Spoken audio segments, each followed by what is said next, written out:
The rest of the world's going to have to pay a little bit more, and America's going to pay a lot less. For the first time in many years, we'll slash the cost of prescription drugs, and we will bring fairness to America. We are going to pay the lowest price there is in the world. We will get whoever is paying the lowest price, that's the price that we're going to get.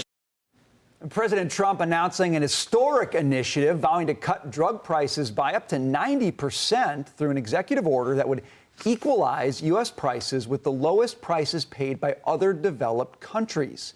FDA Commissioner Dr. Marty Makary joins us now. It is great to see you, sir. So glad to have you on this day. Let me start with this, because the president said we're going to get other countries, other developed countries, to pay more so U.S. consumers don't have to pay overpriced prices for drugs. How do you get other countries to pay, Doctor?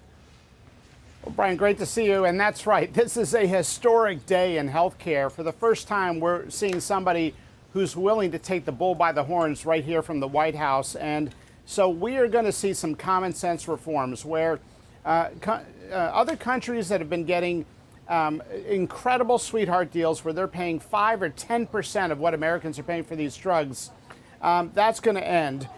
These countries have been laughing at us for a long time. The president has said that he is asking pharma companies and the middlemen in healthcare that help inflate those prices to come to the table and come up with a solution so there's a level playing field. And if not, he is prepared to use the full regulatory and policy authority of the trade representative, of Medicare, and even at FDA, where I'm at.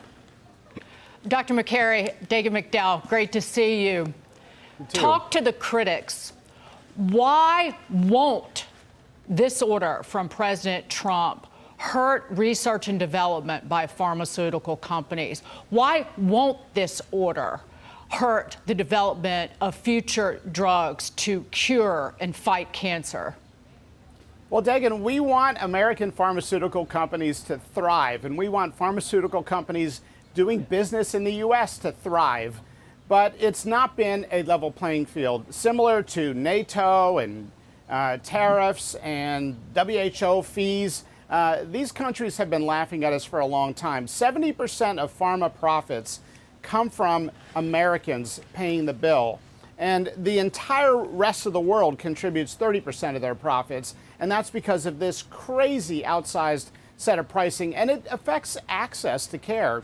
And it disproportionately affects poor and minority communities. When the prices are so high, they can't get access to these medications. So I think this reform is going to both increase the availability of these drugs and lower them for everyday Americans. Yeah, and I thought you all said it at the conference really well, that basically we've been subsidizing the innovation. The innovation will continue, but you'll have other countries paying their fair share. That's certainly something I feel like people can understand. But Dr. Makary, Medicare and Medicaid, as we're talking about tax reform and one big beautiful bill, this is a two-pronged thing here. Not only does it bring costs down for people, but it also will bring drug costs down for those providers.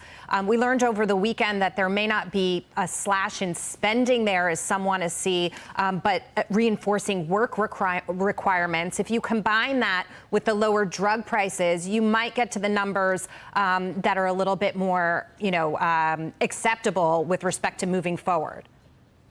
Well, that's right, Jackie. Good to see you again. For a long time, we've just been throwing good money after bad into this broken healthcare system. So Medicare and Medicaid has to get smarter at doing what they do. And that's what Mehmet Oz is doing and his team. The guy is a transformative leader. They're looking at everything. Everything is on the table with this administration when it comes to doing healthcare better. And I think what you're going to see emerge is a new healthcare system. Just take a look at this reform today. Imagine somebody bought a new car in the United States for $100,000, only to learn that people in Germany and France and in London are paying $10,000 for the exact same car. We have got to bring stakeholders to the table and use common sense to make solutions that work for everybody. Doctor, I want to expand this a little bit more broadly as well. When you think about reforming healthcare, a lot of mothers and Americans like me are really excited about the food dye announcement that you made just weeks ago.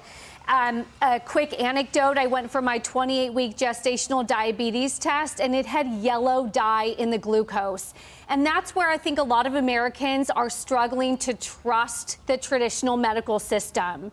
What can you tell mothers like me, Americans like me, who want faith in the FDA, but also want to know that that food dye was just the tip of the iceberg in terms of regaining my trust and the FDA's credibility?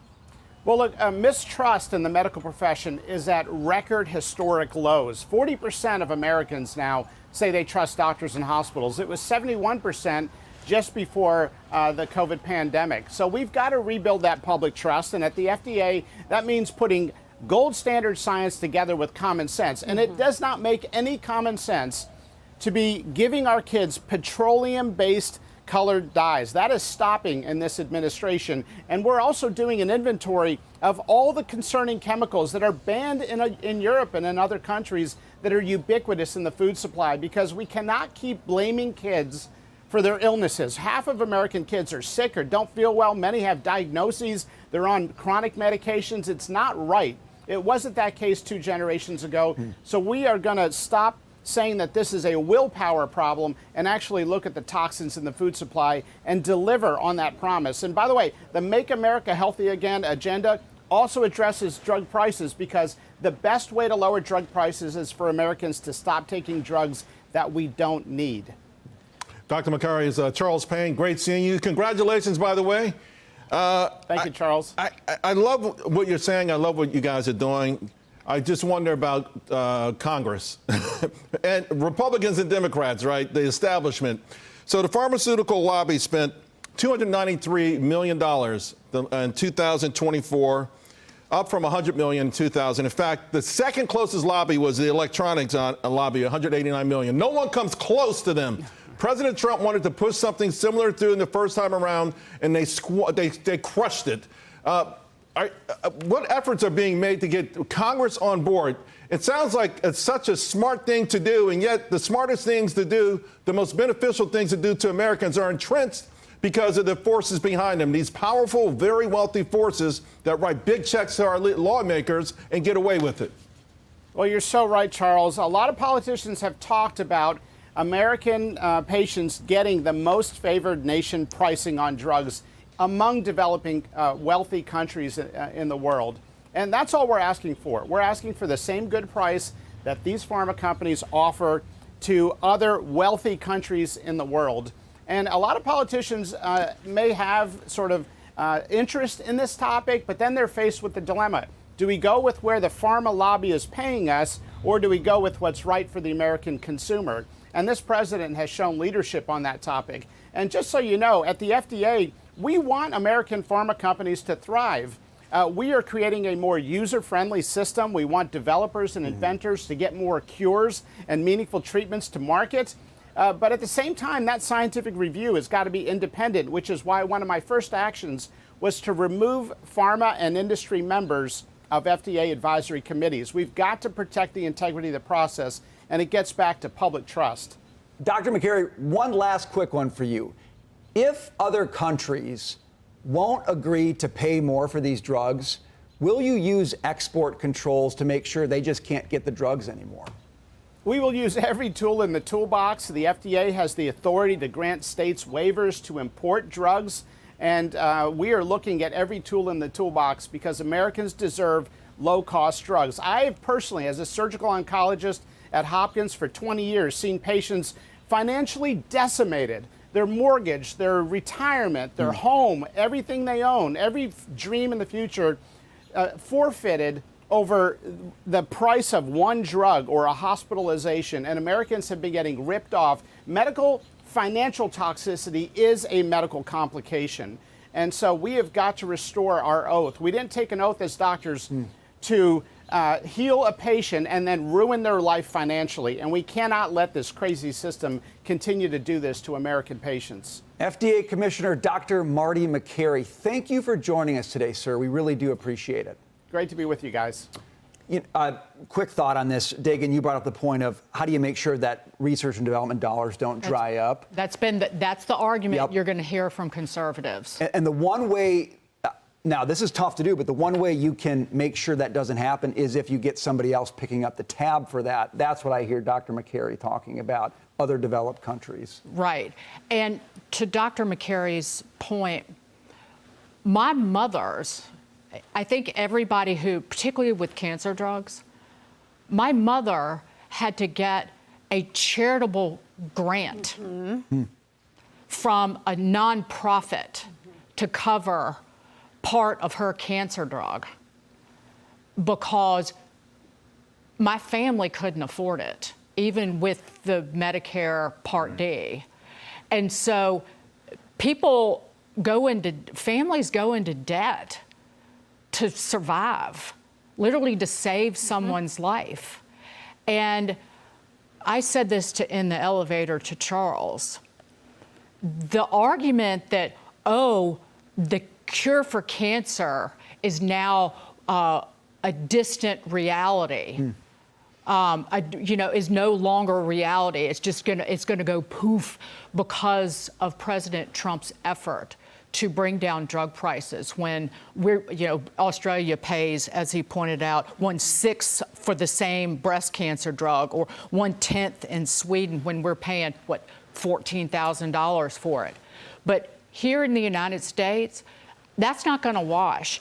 Given the grift and given the handouts from the pharmaceutical lobbyists to virtually every member of Congress, you call it what you want, Bernie Sanders' dream, but until you come up with another alternative, the American people are on the side of President Trump and every member of his medical team and healthcare team. And I'm not embarrassed to admit that I didn't understand how pricing worked in other countries, but this really put a spotlight on it. And it kind of makes me think about the tariff negotiations we're having right now. We've been getting ripped off. The innovation won't stop. They said, for example, in Europe, all they have to do is pay marginally more and do that across the board in other countries. It's not like they're going to see some sort of sticker shock to bring our costs down. I didn't realize that we never had anybody standing up for us and saying, you're not ripping our people off for these drugs anymore. If you can give it to Australia, if you can give that drug in Europe for that much less, then you can give it to us too. Brian, sorry. Now, had friends who had to petition drug companies via letter trying to get access to medications. Until you've been over a trash can sick because your mother or your wife was going to die because you couldn't afford a drug or because you couldn't get access to it, but somebody in a foreign land could at a reasonable price. See, this ends today. Yeah. Go ahead, Taylor. Sorry. No, I want to sum it up by agreeing with what he said, where he wants to combine traditional medicine with common sense. And I think right now the medical system is lacking a lot of just basic common sense. And I think it's very helpful that you have someone from the perceived inside, Johns Hopkins, 20-year surgeon. Right, that's right. Also being okay criticizing the system. Science only works when it continues to be pushed and challenged. And I love that he is okay and willing to do that for all of us.